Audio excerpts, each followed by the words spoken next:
Hey, what's going on, guys? I am gonna go over some Japanese tournament commentary today. Don't feel like playing quite yet. I'm not exactly sure how much time I have before I gotta go see my mama for Mother's Day, but if we get done early, I'll probably play some solo queue. I got a last-ditch effort Zap build that I want to try out.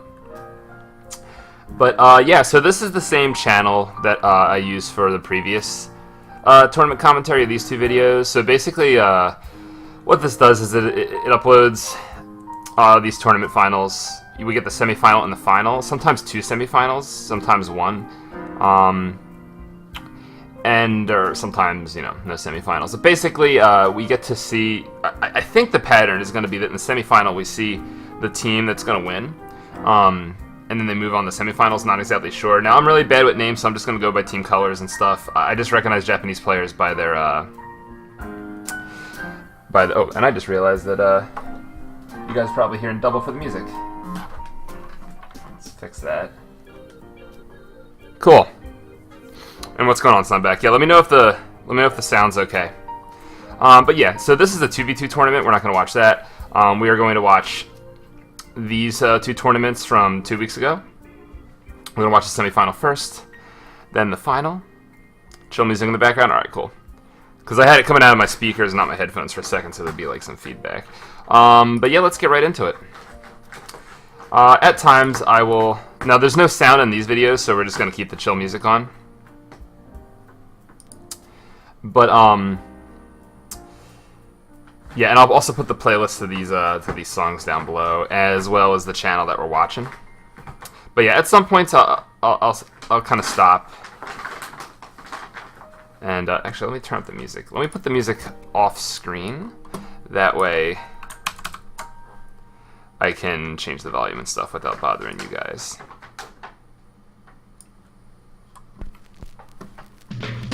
Come along, children. Nice. We're gonna have a little music.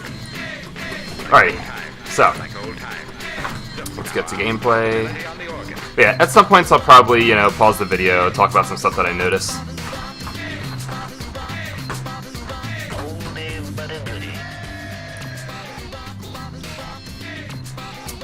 Also, I have a blueberry muffin this morning, so that should be nice. Alright, but let's get into it. We got Man the Zones right off the bat. We see a kind of mid-rangey, you know, all things considered, from what I was telling Optimal yesterday, that they should have DJ go Kensa Tech.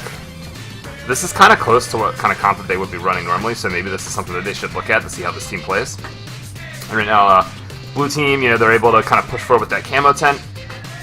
And they have a Kensa Luna, so that's pretty interesting. So yeah, they're really using like the brute force of their comp right now to push forward. We see the Kensa Luna special, the camo tent pushing up, forcing whoever doesn't die to jump out, and now they're kind of taking map control, reinforcements are jumping in. And I really like the comp that they have going.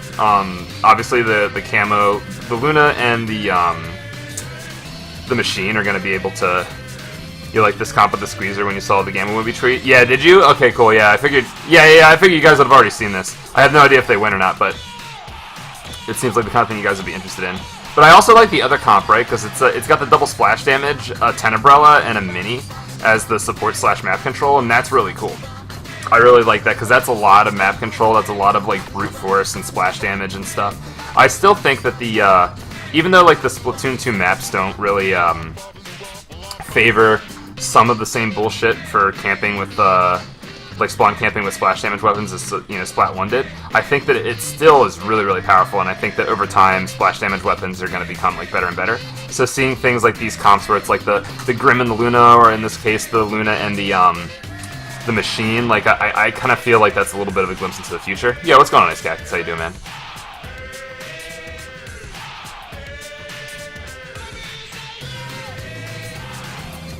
I am hoping that so I know that this playlist of music does not mess up any of the music bots that they have on Twitch. Hopefully on YouTube that's not the case. If it gets flagged on YouTube or anything like that, I will I'll probably just like post a link to the Twitch bot, I suppose.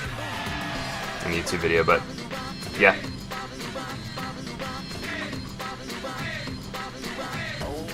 Yeah, Q pop right. But yeah, either way, blue team's had like pretty consistent control here for a while.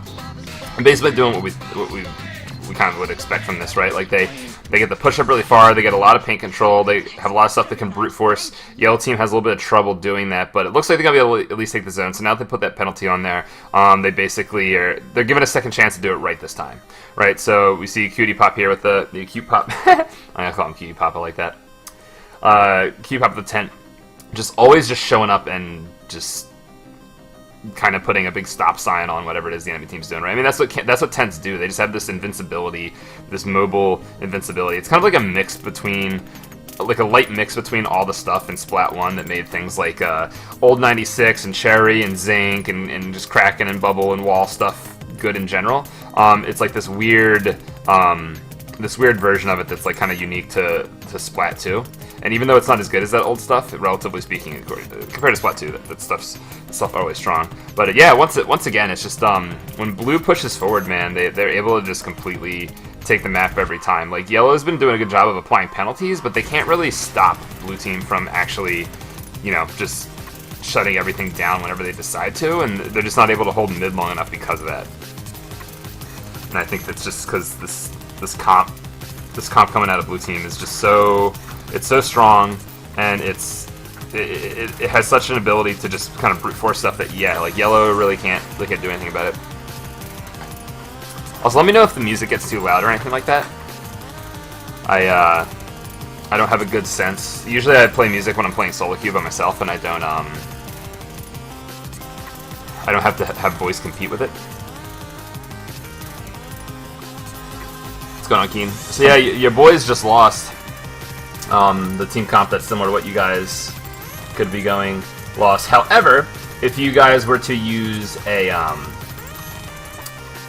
tent instead of the Kunder, I think that you'd have a little bit more brute force as well. You heard it both good? Alright, that's good. Blueberry Muffin. This Blueberry Muffin is dedicated to Cutie Pop. Alright, let's see a little more what's going on. I'll pay a little bit more attention to the game this time. That was kind of a general commentary. I should also pause stuff and go back. Okay, so semi-similar comps on both sides. Like, the yellow basically hasn't changed their comp at all. Blue still has the mini. They still have, like, the mini tent splash damage slaying thing going on. But it's just, the splash damage and slaying actually obviously translates a different way. Okay, so kind of a trade situation to start. Goes in yellow's favor, even that blue gets the zone, so they kind of like commit the zone, die because of it. Now yellow has control to start here. Opposite of what we saw last game. We'll see how it plays out. We see some bubbles coming out. Vanilla tent, by the way. Just caught that now. I almost took my controller and hit the Y button, but obviously this is a recording, so the previous cameraman already took over that.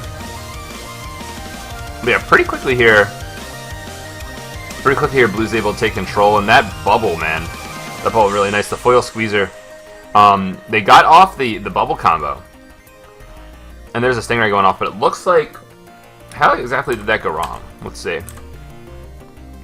Okay, so here we go. Alright, so we got yellow guys coming to mid. Armor goes off. Foil Squeezer does his combo. Gets a kill. I think he dies here. Yeah, he isn't able to pop his other bubble. He dies. No one else has died yet. Someone in mid's gonna die off screen. We can't really see them. The Stingray's kind of stuck, not really being able to help the way that they want to. Okay, so basically the Ray just kind of got separated from where the fight was going. He was kind of going over someone on the left. Maybe it was the Ray that kind of actually caused that the situation to go poorly. Dia will be using Hydra or some shit, so that's actually not a problem. Booyah Bomb to avoid the damage from single 10 missile targeting, but you know, when there's multi 10 missile targeting, it all just comes down right on you. And once again, bubble combo gets in some work, but isn't able to actually stop the zone. So And once again, it's like the Charger's kind of in a situation where he's not really able to help his team. Seems like that Stingray use needs... Like, the Charger needs to either be doing a little bit more, maybe shooting down mid, because that seems to be where they're dying from, or maybe the Charger needs to be Stingraying a little bit more preemptively, so he can actually, like, help out where his teammates are. I don't know, the Stingrays just haven't seemed to be coming out of the Charger in a way that helps, or not coming out at all.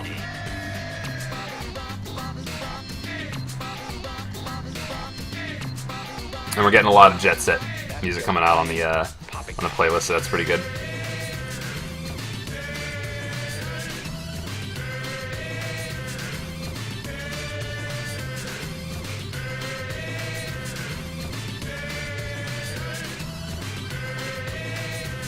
So let's actually rewind, because I kind of want to see exactly what Yellow did differently this time, because they haven't actually been able to actually get map control yet. So, alright, let's go back down here. So people are still spawned. This is what I was talking about, the Charger, maybe not quite doing it. Oh wait, no, we still gotta go further back.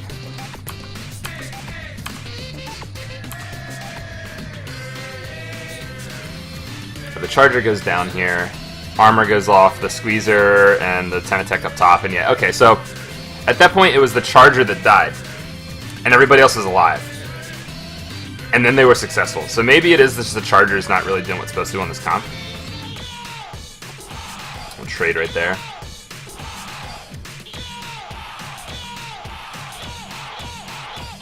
So now Yellow has control. Let's see what happens here. So our boy Cutie Pop pushing his tent in the zone. Does get a cap with it along with some help from somewhere else's teams. Now bubbles are going down. How's this going to work out for him? He gets the one bubble pop, and someone else gets behind him. While his teammates, we didn't get to really see it off. Yeah, Jet Set has a really good OST. But yeah, we didn't really get to see what was happening off screen right there. But the tent basically was kind of in a position where he was stuck relying on his shield in a spot where his teammates weren't. His teammates ended up dying, and then he just kind of got swamped and stuff. I mean, fighting away from the tent is like kind of the 101 way to deal with it. And is that Baz? That's Baz's gear. That might be Baz. Because I know if those are blue Moto boots, I know that's his loadout. So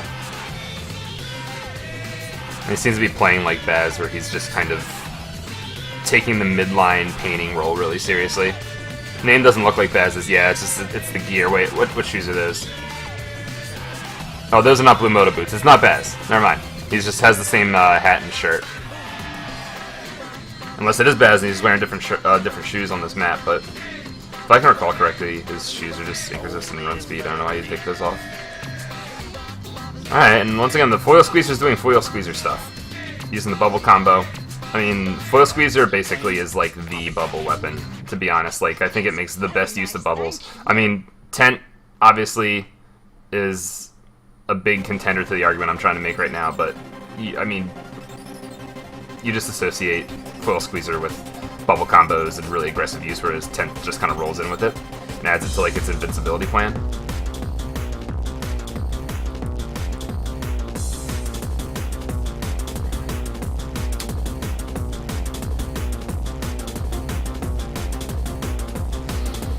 And yeah, this game has kind of been a more drawn out version of what we saw on main stage, which is simply blue team can brute force in more often. Although I will say that I think the beginning of this game really is more of an indication of the what and why. Baz won this tourney and isn't on either team. Okay, so we might see Baz in grand finals after this. Let me see what time I gotta leave. That's also important. That'll determine how much we can actually stream here. Because it's Mother's Day.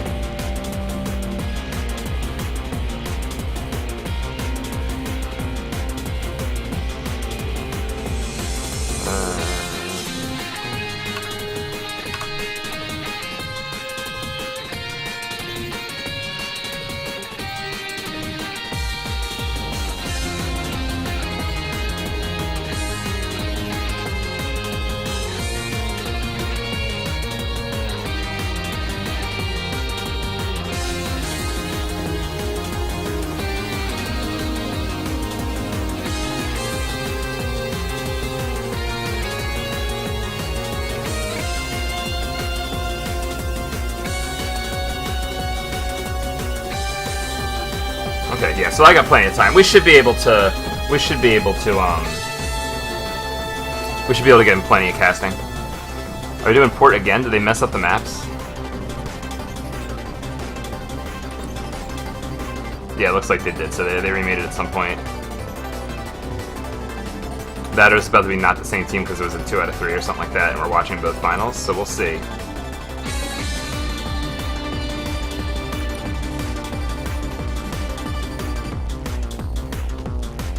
Also, I don't want to talking to Lemon Lime like he's on fucking optimal. Whatever. No, same teams. Alright, cool.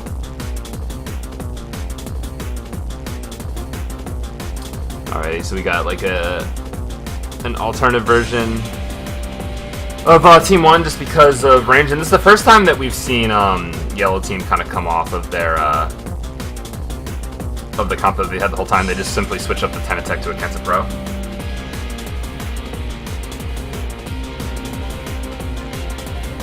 Alright, so there's some trade-offs. Blue is kind of taking more casualties, so it looks like they're probably going to lose zone soon. Let's see how this mini is able to kind of just squeeze in some points. We have a Booyah Bomb going down, which is being attacked by the ballpoint. Ballpoint isn't able to actually get the kill. We see some torpedoes kind of going back and forth, and all that said and done, there's this Tenebral over here to the left. But yeah, all that said and done, there is no there's no penalty applied to any of this. How exactly did that go down? I think once again it was the Charger, right? Like, I mean, we watched this perspective for a while. So like this is the beginning of the game. Mini caps it here. Tent goes left. People respawning. So the ballpoint's going to come up to this part of our screen over here, right? The tent's going to be up here. So we have 2 people that are fighting a single tent. And the tent ends up being dominant. What a fucking surprise. Ballpoint over here. We see the Booyah Bomb. Now this is where the zone's supposed to be gotten. The Charger kind of is forced to look behind. So is the Squeezer. Yeah, these guys are just completely forced off guard by the tent. The Squeezer tries to go into zone and get the bubbles. But it doesn't work because missiles come down right as he tries to go for that combo. So it paints over it. He gets taken out. There was not like a coordinated, like, let's all just paint zone at the same time kind of thing. Like, they were a little bit afraid of that tent. Maybe they shouldn't have been. They should have just ignored him and got the pop. But it's pretty bad for them. I mean, it's good now because they're actually getting some kills. Like, actually, how did they get kills after that? Let's see.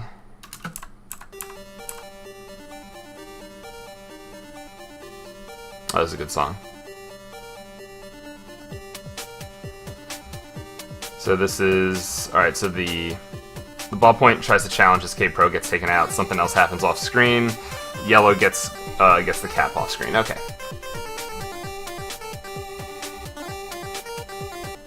Some bombs take out that tent. Kind of taken on from both sides.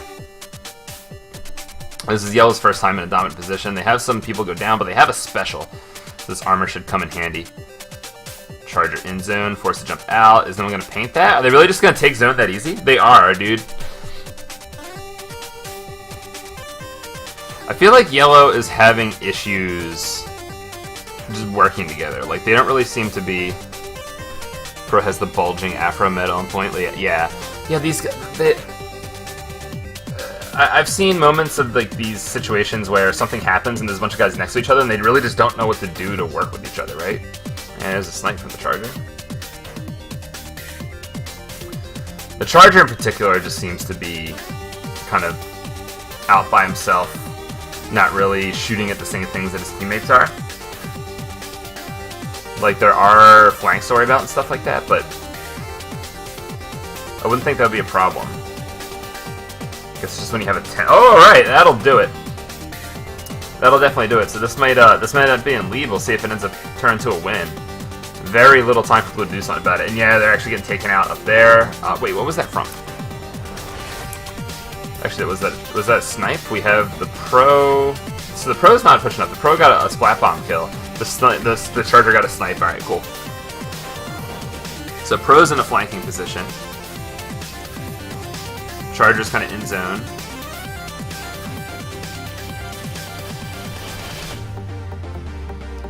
Now here comes the tent. Some people did die off screen. The missiles actually get the kill there. It just seems like yellow team just isn't in voice chat. I mean, they gained the lead though, so that's good. Okay, nice revenge kill there. Ends up being a trade instead of the Brella feeding. 2v3 though. At least stop the timer for now. Bubble combo does take zone. Let's see what Forge ends up doing with this position right now. He gets taken out by the ballpoint. He was kind of acting like the ballpoint couldn't do anything about that. Is he gonna kill the Stingray? No, Stingray doesn't die. Nice prediction of movement. It was actually a really nice Ray, like as far as like combat goes.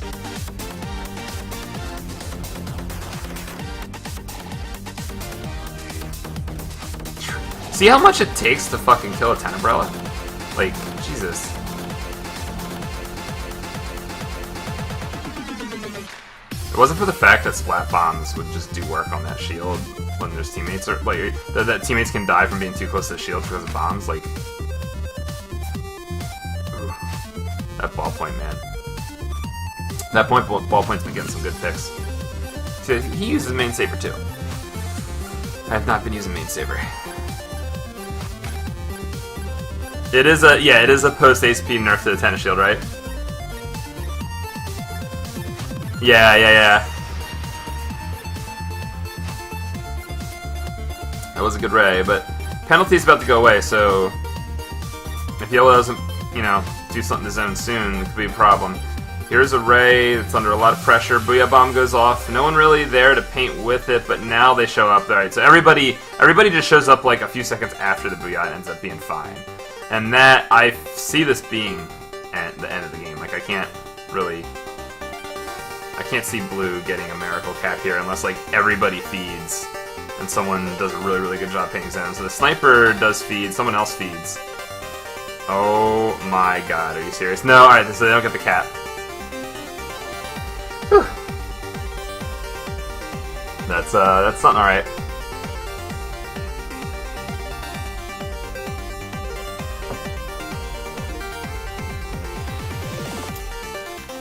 GG. So, oh yeah, yellow outplayed like crazy this game.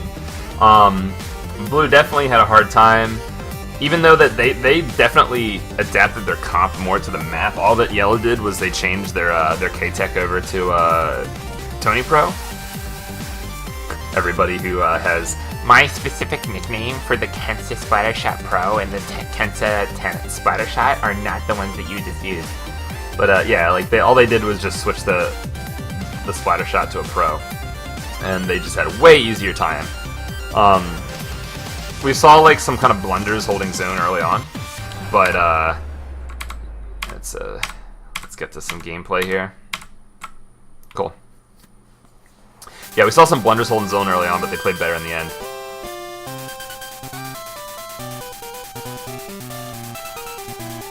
Alright, so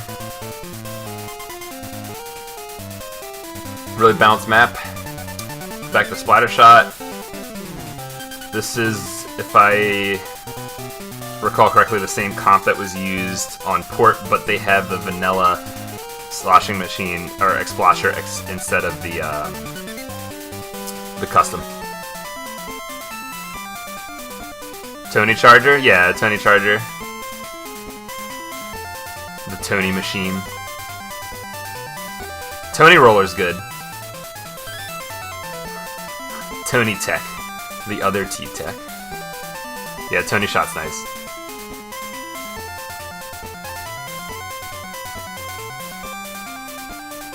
Alright, well, I was kind of half paying attention there because I was thinking of Kensa weapons, but early advantage blue. Some kills happen. Second advantage yellow. It's still a lot of back and forth here. Tent just keeps brute forcing its way into zone. Honestly, Keen, I'm just going to ask you to teach me Tenebrella because it's just a ridiculous weapon, and I still think it's the best weapon in the game, and it's probably something I should learn.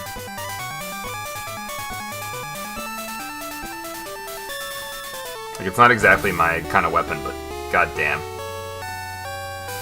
I should add it to my my list. You know, I go all the shooters that paint that don't have short range is kind of my thing.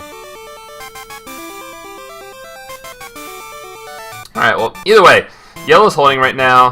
Good Stingray for the most part. It's not actually finding any targets, but it went off at the right time when everybody was being aggressive. So I mean, I guess actually, I don't know. It seemed like a good Stingray until he didn't fucking do anything with it. How about that? Nice Splat Bomb kill. Nice attempt at that jump shot. Even if the bubbles went off, he would have been fine. Because it all would have popped at the same time because of armor. He would have just taken 80 damage. And probably not even had his feet painted, and there's no one really around to do anything about it. But Blizzard of the Brute Force, and Blue's coming out of this with a special. And both teams have bubble. The Forge is using his bubbles in this manner. I don't really know about that. Probably should have jumped out. He's just gonna get himself in trouble. Yep. Yep. Then this is looking really scary. We have missiles ready for yellow team, and that's it. We'll be close to some other specials soon. So the missiles go off, but bubbles go off in response. This is gonna be really hard to paint zone. I don't know how they're gonna do it. They have someone flanking around to the side, but they are not gonna get there in the next 6 seconds. I don't think. Someone does get taken out. A bunch of yellow paint in zone. Cutie Pop can't hold it off. Will don't get painted 2v2. Yellow barely able to get enough man, you know, not advantage, but just to not be at a man disadvantage to be able to paint this. More missiles go off already, but Booyah Bomb is about to cap zone. 3, 2, 1, and that's gonna be it. So that's gonna be the last game in semifinals. So yeah, rip Optimal. But honestly, yo, maybe put DJ on. Let's take a look at this comp for a second, right? So you're gonna have your boy on some kind of splat lane. If Stingray isn't necessary, which in zones it basically never is necessary, except for like on a few maps. You know, if you have Dia on Hydra or Remix or something like that, and you have Keen on a tent, DJ doesn't even have to go Tony Shot. He could also go like he can also go Zap, and that would be enough painting. Full Squeezer's gonna be able to do its thing. It's gonna have armor. Full Squeezer doing bubble combos with armor is kind of busted. Tent with armor is kind of busted. You might have armor coming out of the Hydra, although that might not even be that consistent. You might even want to go double armor, or just fucking, I don't know, just go Remix or something like that. Dia's good enough to do that, but yeah, you might, I don't know, consider that comp, man. Consider that comp. I'm gonna put it in chat real quick.